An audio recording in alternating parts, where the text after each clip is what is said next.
트럼프 대통령 역시 물러설 기미 없이 강경한 입장을 고수하고 있는데요. 이런 상황에서 양국이 화해할 여지는 없을까요? 트럼프는 한편으로는 중국에 더 많은 관세를 부과하면서도 전화가 오기를 기대한다고 말했죠. 이는 일종의 올리브가지, 즉 화해의 제스처로 해석될 수 있습니다. 하지만 중국이 그 제안을 받아들일지는 미지수입니다.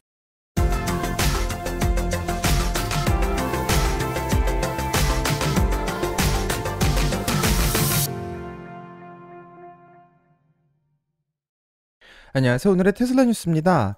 자, 우선 관세 관련 소식부터 전하면 미국 정부가 드디어 칼을 빼들었고 2025년 4월 14일 미국 시간으로 월요일, 한국 시간으로는 2015년 4월 15일에 반도체 산업 전용 관세의 도입을 공식적으로 발표할 예정입니다. 자, 이번 발표는 전 세계 IT 산업과 전기차 업계 그리고 테슬라에게 어떤 파장을 미치게 될지가 궁금한데요. 이제부터 어떤 영향을 미치고 또 테슬라는 어떻게 대응할 수 있을지 지금부터 하나씩 알아보는 시간을 갖겠습니다. 자, 미국 시간으로 금요일 밤 미국 상무부는 놀라운 공지를 발표했는데 스마트폰과 일부 전자기기 그리고 반도체 부품들이 기존의 미중 상호관세 대상에서 면제된다는 내용이었습니다. 자, 관세를 면제해준다니까 아무래도 좋은 소식으로 받아들일 수밖에 없고요. 또 중국에서 아이폰의 약 90%를 생산하는 미국 애플의 직접적인 수혜가 벌써부터 전망되고 있으며 뿐만 아니라 베트남에서 스마트폰 생산 기지를 가지고 있는 삼성전자에 대해서도 한시름 낫다라는 평가가 나올 정도로 상호 관세 면제 발표는 꽤 효과적이었습니다. 자, 웨드부시 증권의 애널리스트인 댄 아이브스도 SNS에 IT 기업에게는 엄청난 소식이라며 이번 발표를 테크 기업 투자자들에게는 최고의 뉴스라고 평가하기도 했는데요. 하지만 이 정말 좋은 소식이라고 한숨 돌리고 있을 때 진짜 핵심은 따로 발표가 되었는데 바로 스마트폰에 대한 관세가 면제된다고 해서 한숨 돌리는 줄 알았더니 곧바로 반도체에 대한 관세 발표가 나올 것이라고 합니다. 자, 미국 시간으로 월요일인 14일에 이 반도체 산업에 대한 전용 관세를 발표한다는 말은 관세가 면제된 것이 아니라 잠깐 숨고르기를 한다는 뜻으로 해석할 수 있고 이보다 훨씬 높은 집중 과세가 곧 시작된다는 뜻으로 해석할 수 있게 됩니다. 자, 그럼 켄터 피츠제럴드의 CEO로 재직했었고 41대 미 합중국 상무장관을 역임 중인 하워드 러트릭의 발언을 직접 들어보겠습니다. 그럼 영상 볼게요. 금요일 밤에 발표된 공지에 따르면 스마트폰을 포함한 다양한 전자제품과 반도체 부품들이 상호관세에서 제외된다고 밝혔습니다. 왜 이런 조치가 내려진 걸까요? That these are now exempt from the reciprocal tariffs. Why that move? 그 제품들은 사실 곧 도입될 반도체 산업별 관세에 포함될 예정이기 때문입니다. 이번 주에 연방정부 공식 레지스트리에 이와 관련된 공지가 등록될 겁니다.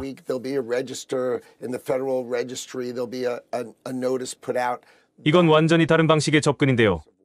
이 모든 전자제품들은 앞으로 반도체 항목으로 분류되어 별도로 집중 과세가 이뤄질 예정입니다. 우리는 반도체, 칩, 평판 디스플레이 같은 핵심 기술들을 반드시 미국 내에서 생산해야 합니다. 동남아시아 국가들에 전적으로 의존할 수는 없습니다. 그래서 이번 조치는 상호관세에서는 면제되지만 향후 시행될 반도체 관세에는 포함된다는 의미입니다.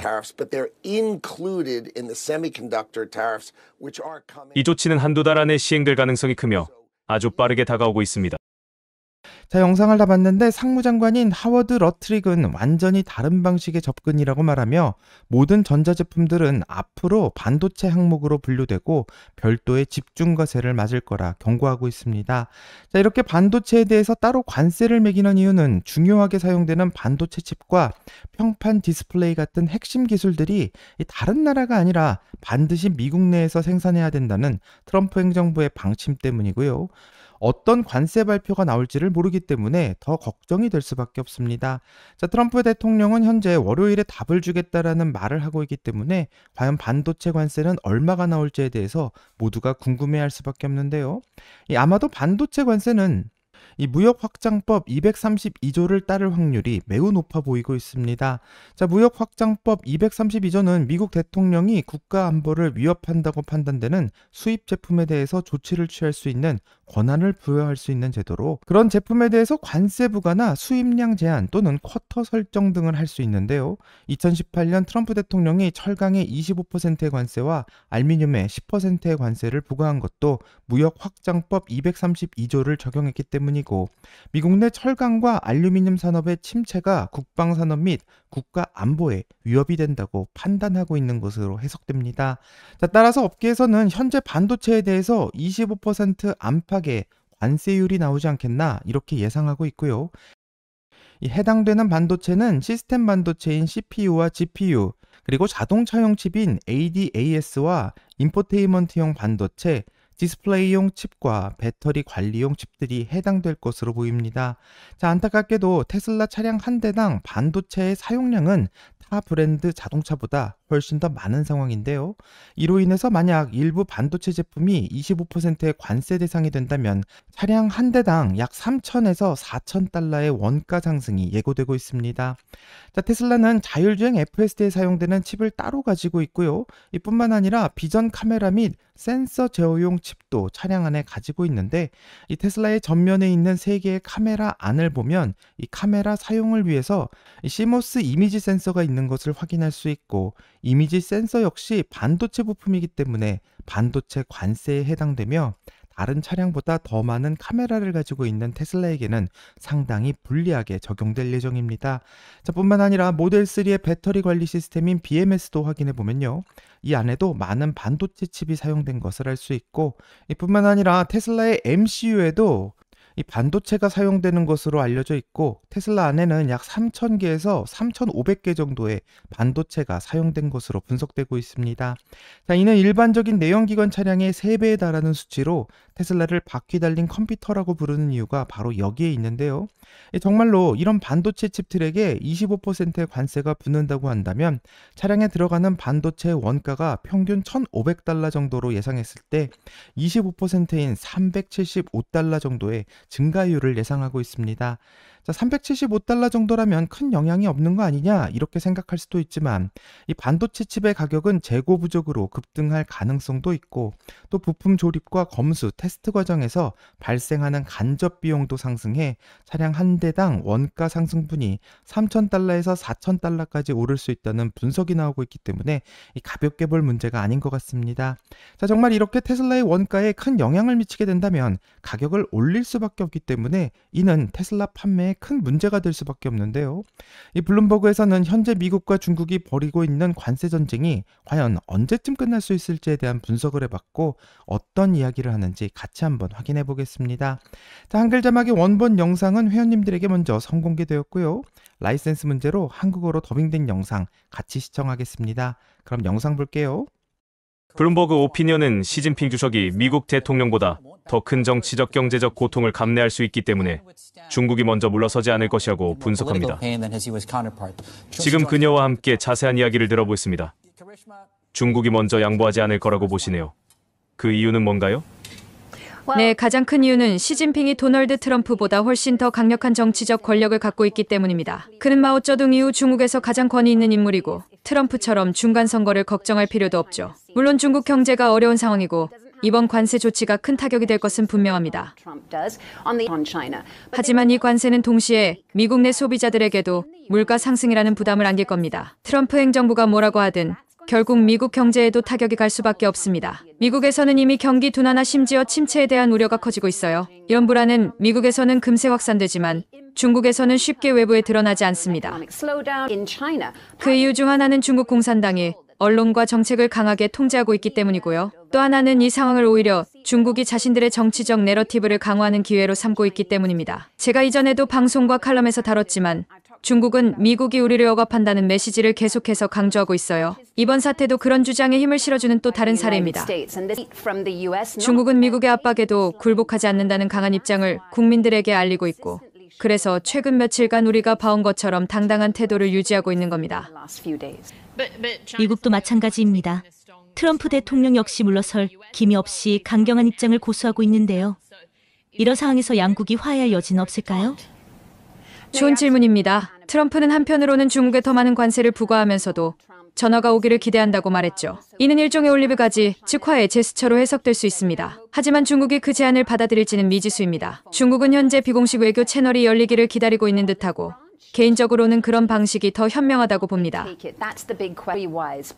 하지만 시진핑과 그의 참모들은 중국을 수세에 몰리게 만드는 회담엔 절대 응하지 않을 거예요. 젤렌스키 대통령이 백악관에 가서 세계 무대에서 망신당한 걸 이미 봤으니까요. 그건 중국 공산당이 절대 용납하지 않을 겁니다. 베이징이 주도권을 쥐지 않는 회담은 없을 거예요.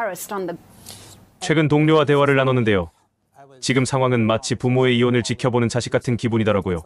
양국은 점점 더 멀어지고 있어요. 화해 가능성은 점점 멀어져 가고 있고 이제는 이런 갈등이 우리 모두에게 어떤 영향을 미칠지 걱정되는 상황입니다. 맞습니다. 정말 중요한 질문이에요. 2018년 처음 미중 무역 전쟁이 시작됐을 때를 떠올려 보세요. 그때 우리는 이 갈등이 어떤 결과를 낳을지 처음으로 체감하기 시작했죠. 그런데 곧 코로나19가 터졌고 모든 게 멈췄습니다. 이후 바이든 행정부가 출범하면서 대중환경 노선은 유지했지만 좀 더 온건한 접근을 했고요. 말하자면 당시에는 타협이 가능했던 이혼이었죠. 우리가 받아들일 수 있는 수준이었습니다.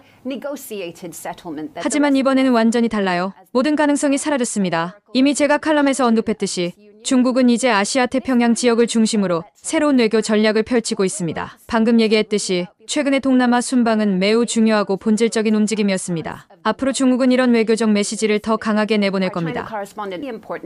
우리는 글로벌 무대의 어른이다라는 메시지를 말이죠. 규칙에 기반한 국제 질서를 지키려는 건 우리다. 이런 입장을 보이려 하고 있습니다. 물론 중국은 그런 규칙을 자국의 이익에 맞게 해석하곤 하지만요. 결국 우리가 목격하게 될 것은 보기 싫은 이별, 그리고 그로 인해 우리 모두가 피해자가 되는 상황입니다.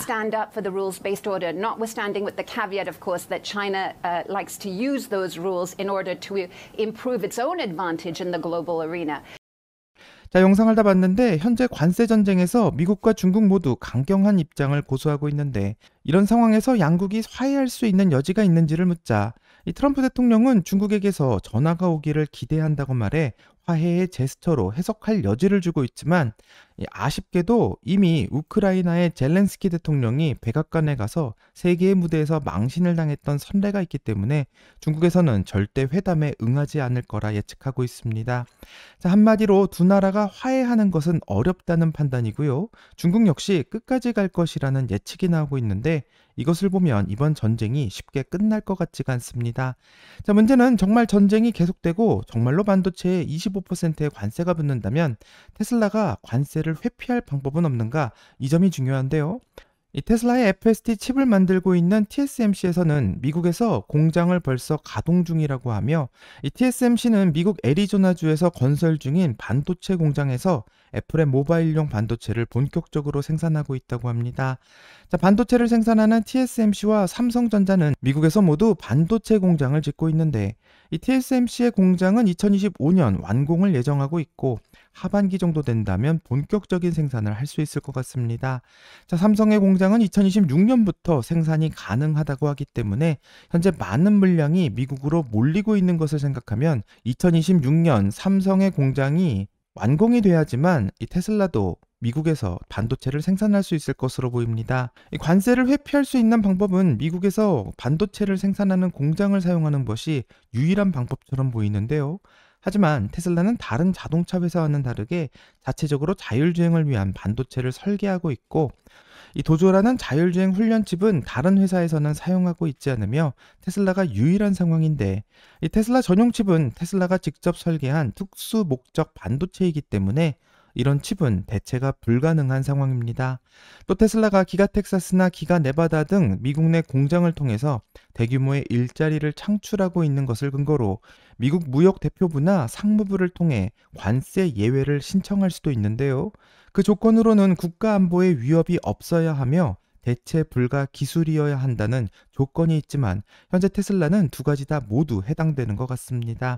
자, 이런 관세 예외를 위해서 미국 자동차 제조사인 빅3 포드와 제너럴 모터스, 스텔란티스가 도널드 트럼프 행정부의 수입차 관세 면제를 받기 위해 로비를 벌이다 실패했다는 소식도 들려오고 있지만 반도체에 한해서만이라도 테슬라를 제외한다라는 발표가 나오기를 기대하고요.